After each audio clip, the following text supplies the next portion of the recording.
खूंखार भूखा घोड़ा। एक दिन राजा कृष्णदेव राय के दरबार में अरब देश का एक व्यापारी आया। उसके पास एक से बढ़कर एक अरेबी घोड़े थे। व्यापारी ने हट्टे कट्टे और तंदुरुस्त अरेबी घोड़ों की राजा कृष्णदेव राय के सामने इतनी तारीफ की कि उन्होंने फौरन उन घोड़ों को खरीदने का मन बना लिया। अच्छी कीमत देकर व्यापारी से सारे घोड़े खरीद लिए गए। व्यापारी खुशी खुशी वापस चला गया। महाराज बहुत खुश थे, लेकिन जब घोड़ों को रखने की बात सामने आई तो समस्या खड़ी हो गई। सारे अस्तबल पहले से ही भरे हुए थे। उनमें नए घोड़ों को रखने का स्थान नहीं था। इस समस्या का निदान राजगुरु के सुझाया।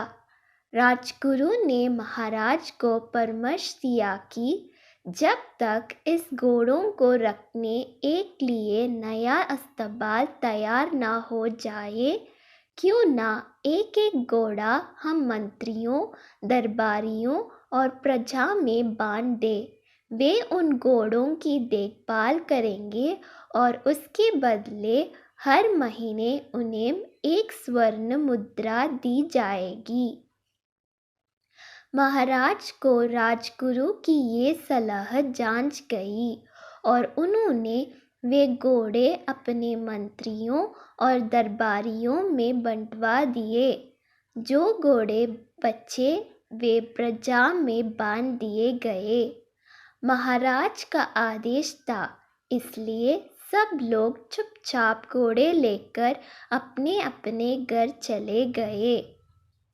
एक स्वर्ण मुद्रा में उन घोड़ों के चारे का प्रबंध करना और उनकी देखभाल करना बहुत कठिन था, लेकिन वे राजसी घोड़े थे, इसलिए उनकी देखभाल में कोई कोताही नहीं बरती जा सकती थी।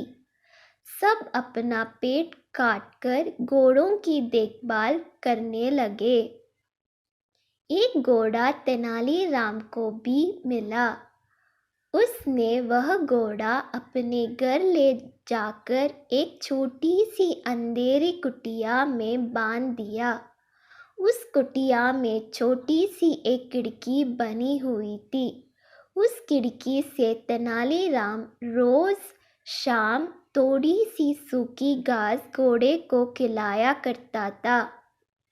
घोड़ा दिन भर भूखा रहता था, इसलिए जैसे ही शाम को खिड़की से सूखी घास देखता, लपकाकर उसे खा जाता।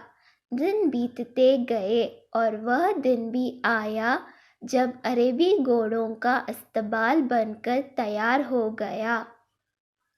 जिन मंत्रियों, दरबारियों और प्रजा के पास अरेबी घोड़े थे, उन्होंने चैन की सांस ली। इतने दिनों में घोड़ों की देखभाल के कारण सबके घर का बजट बिगड़ गया था। कईयों पर कर्ज चढ़ गया था। खैर, वे घोड़े लेकर राजमहल पहुँचे। इधर तेनालीराम जब राजमहल पहुँचा तो उसका घोड़ा नदारद था। महाराज के पूछने पर वह बोला, महाराज क्या बताऊं, वह घोड़ा बहुत ही ज़्यादा खूंखार हो गया है। किसी पर भी हमला कर देता है।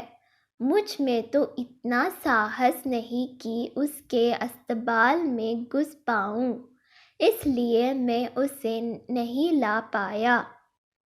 महाराज कुछ कहते इसके पहले राजगुरु बोल पड़े, महाराज, तेनालीराम की बात पर विश्वास नहीं किया जा सकता।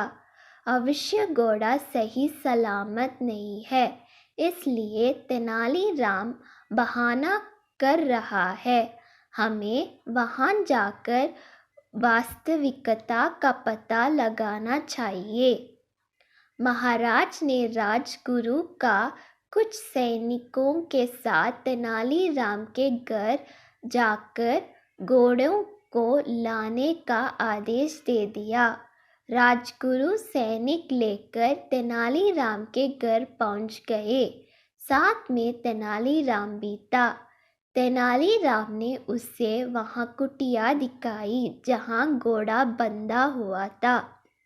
राजगुरु जब कुटिया के पास पहुंचे तो तेनालीराम बोला, राजगुरु जी संभाल के, घोड़ा सच में बहुत खूंखार हो गया है।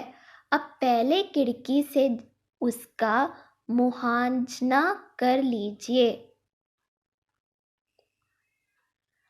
राजगुरु ने भी सोचा कि पहले खिड़की से ही मुआयना कर लेना उचित होगा। वह अपना मुंह खिड़की के पास ले गए। दिन भर से घोड़े ने कुछ खाया नहीं था। तेनालीराम शाम के समय ही उससे सूखी घास दिया करता था। इसलिए जैसे ही राजगुरु खिड़की के पास अपना मुंह लेकर गए, उनकी दाढ़ी को सूखी घास समझकर घोड़े ने मुंह में दबा लिया और खींचने लगा। राजगुरु दर्द से छींक पड़े। यह देख तेनालीराम बोला, मैंने कहा था ना राजगुरु जी कि घोड़ा बड़ा खूंखार हो गया है। राजगुरु क्या कहते, बस दर्द से चीखते रहे और अपनी दाढ़ी छुड़ाने का प्रयास करते रहे, किंतु भूखा घोड़ा भी दाढ़ी छोड़ने तैयार नहीं था। आखिरकार सैनिकों द्वारा तलवार से दाढ़ी काटकर अलग कर दी गई। तब राजगुरु जी जान छूटी। उसके बाद राजगुरु ने सैनिकों को आदेश दिया कि वे घोड़े को पकड़कर राजमहल ले चले। घोड़े को राजमहल में महाराज के सामने ले जाया गया। राजा ने जब घोड़े को देखा तो आश्चर्यचकित रह गए। इतने महीने ढंग से कुछ खाने पीने को ना दिए जाने के कारण उसका शरीर सूख गया था और वह एकदम मरियल दिख रहा था। अपने घोड़े की ये हालत देख महाराज बहुत क्रोधित हुए और तेनालीराम से बोले, ये क्या हालत कर दी तुमने घोड़े की। तेनालीराम बोला, महाराज, एक स्वर्ण मुद्रा में मैं इससे जितना दाना पानी दे सकता था उतना मैंने दिया। बाकी लोग आपके डर से अपना पेट काट काट कर घोड़े की देखभाल करते रहे।